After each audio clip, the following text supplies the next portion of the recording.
women take up just 4.9% of the top positions in organizations across 13 countries. These positions include chairman of the board, CEO, COO, and CFO. Outside of that, the chief of HR, 62% of those positions belong to women. Sounds a little better, doesn't it? Let's take a closer look.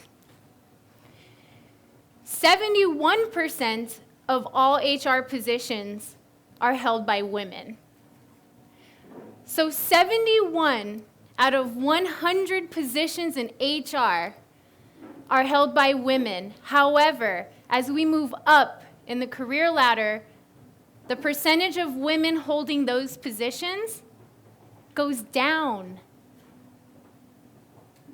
To add salt to the wound, in 2017, the list of 100 HR influencers was published. Only 2 women were in the top 20. They got craftier the following year. They stopped putting them in numerical order. 35 women made it to the top list of 100. I want to explain to you what that feels like.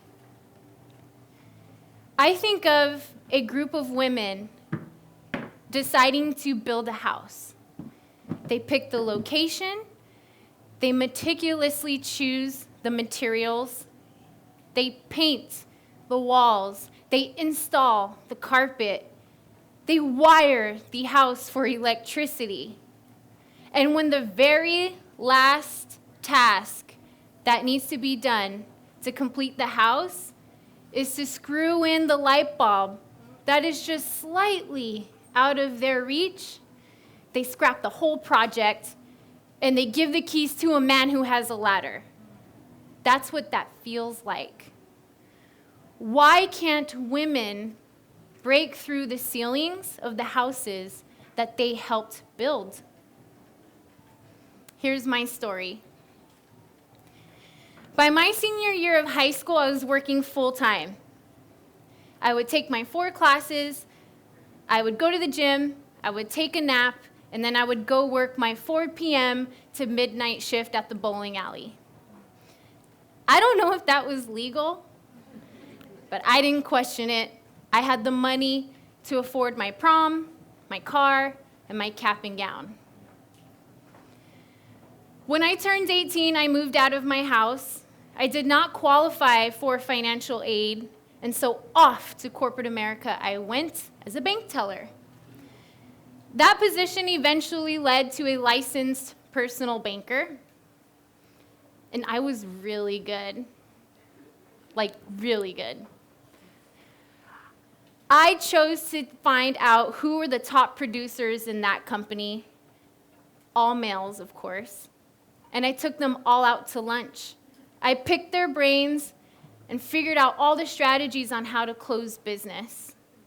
I received my life and annuities license in April of that year, the same year that I was the second highest producer in the entire company, despite my 4-month disadvantage. I was 20 years old at the time. But of course, us millennials, my heart was somewhere else. I really wanted a position in professional sports. I took an assistant coaching job at a high school, which eventually led to me doing some projects for leagues outside of the country, which eventually led to me meeting an NBA executive. I landed an internship with an NBA team during the summer. My job would not allow me to comply. So off I went. I left my cushy job and I did this internship in Las Vegas over the summer.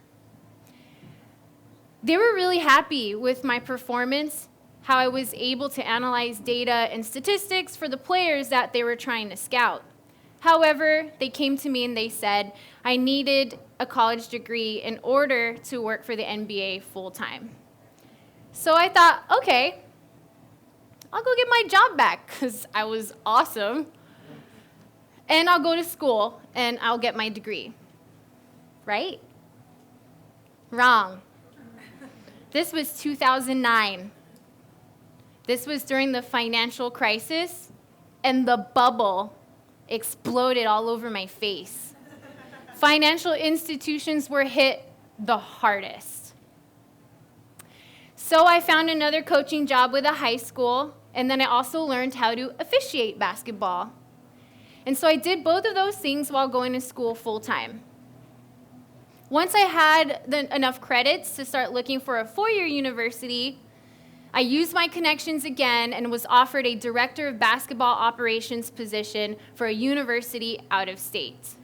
I was thrilled. Not only would I have a job that I wanted, I'll get to finish my degree, but they also pay for the tuition of their staff. And then I got pregnant. Couldn't leave the state after that. I also couldn't referee anymore because I started to look like a basketball myself. And so my daughter entered the world. I took care of her in the daytime, and then I would referee and coach at night to make ends meet. After about a year and a half, I decided it was time for me to go back to work. I started working for a staffing firm where I was a recruiter. One of my clients at the time offered me a more stable position as an office manager. I worked really hard at that job. I was managing an office of 30 full-time employees. I was the only senior manager in the entire company. Within 6 months, I had filled 15 full-time positions, and I had also been given a 30% raise. I eventually dove a lot deeper and started putting together a lot of the employee-related documents, and then they started launching other businesses within that portfolio. This was also an all-male investment group. Once I had submerged myself in this HR manager position, I figured out that it left me with very little time to pick my daughter up, bring her home, feed her, bathe her, and put her to bed. I knew I needed a change. I knew that if I was going to do well for this company, that I was going to have to be in a very good personal space to do that. After a couple of failed attempts at getting them to change their policy and give me a schedule change, I put in my 30 days resignation. I decided I was going to be an independent HR consultant. Oh, okay. I did HR for a whole 2 days, and now I want to go start a company full-time doing HR. Such a millennial. You are not qualified, is what I would tell myself. I didn't have a degree, I didn't have the certifications, and I didn't have the experience. Or didn't I? Let's reflect. In high school, I worked full-time and graduated with a 3.8 GPA. I would say I can manage my time well. I'm resourceful. Then I refereed high school and college basketball. No one likes referees. I would say I can diffuse intense situations, make quick decisions, and enforce rules. I was the top producer in one of the largest financial institutions in California. I can analyze numbers and data, and I can educate. I coached a high school girls team, up to 15 girls, basketball. You don't know the wrath of periods until you coach high school girls. I would say the ability to recruit, manage, and develop large teams, and winning, and having emergency chocolate on hand.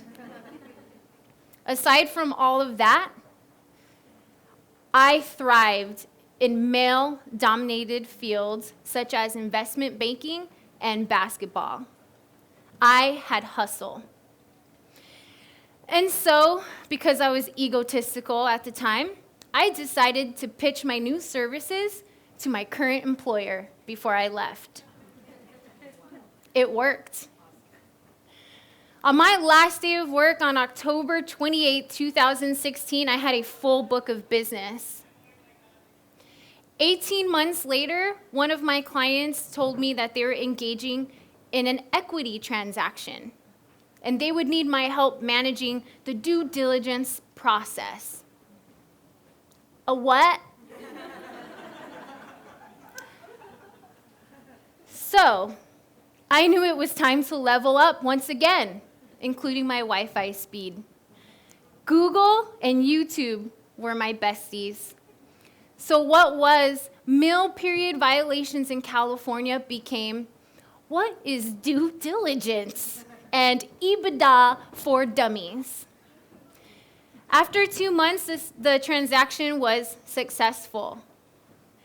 The partners of that company offered me investment to expand my business. So I went from employee, service provider, to partner. Their first female partner. These guys are exponentially more thoughtful, supportive, and aware of their female and parent employees now. Their companies are happy, equitable, and productive. A bunch of guys invested in one woman, and that one woman was able to make just a big enough impact to improve the working conditions for all the women in all their companies. If you want the seat at that table, or you want to own that house, you have to hustle, and you have to learn, and you have to be uncomfortable sometimes standing in a room with a bunch of guys every day, working with them, collaborating with them, educating them. Women have the gift of nurture, instinct, and compassion. But if we want those top positions, we still have to learn from these guys. We can't run away from them. I've tried. They're everywhere. Realistically, they're still at the top of many companies and at the top of many departments.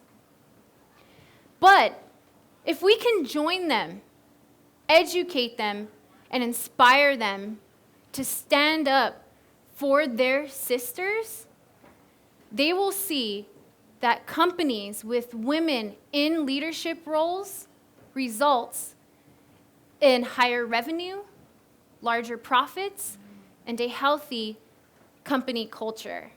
In fact, companies with more women in leadership can be up to 69% more profitable. Let me tell you what that means in guy language.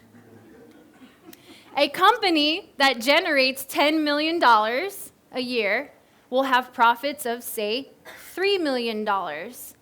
With women on the board, that $3 million can increase up to $5.1 million. Isn't that good? Listen, I envision a world where I don't have to be tagged as a boss babe and a girl boss and a CEO and a womanpreneur. No, I am a CEO and I am an entrepreneur. I envision a world where comments like, "She's really good for a girl," cease to exist. It's like when I'm walking through my gym with my now 7-year-old, and someone comes up to me and they say, "I didn't know you had a kid." I was like, yeah. "You know, you're in pretty good shape for having a kid." What? That is not a compliment. I envision a world where men are not only choosing women to lead with them, but choosing women to be led by. If we feel like we are in a position where we can't beat them, maybe it's because we stopped building. We got uncomfortable, we didn't ask for help, and we handed over the keys.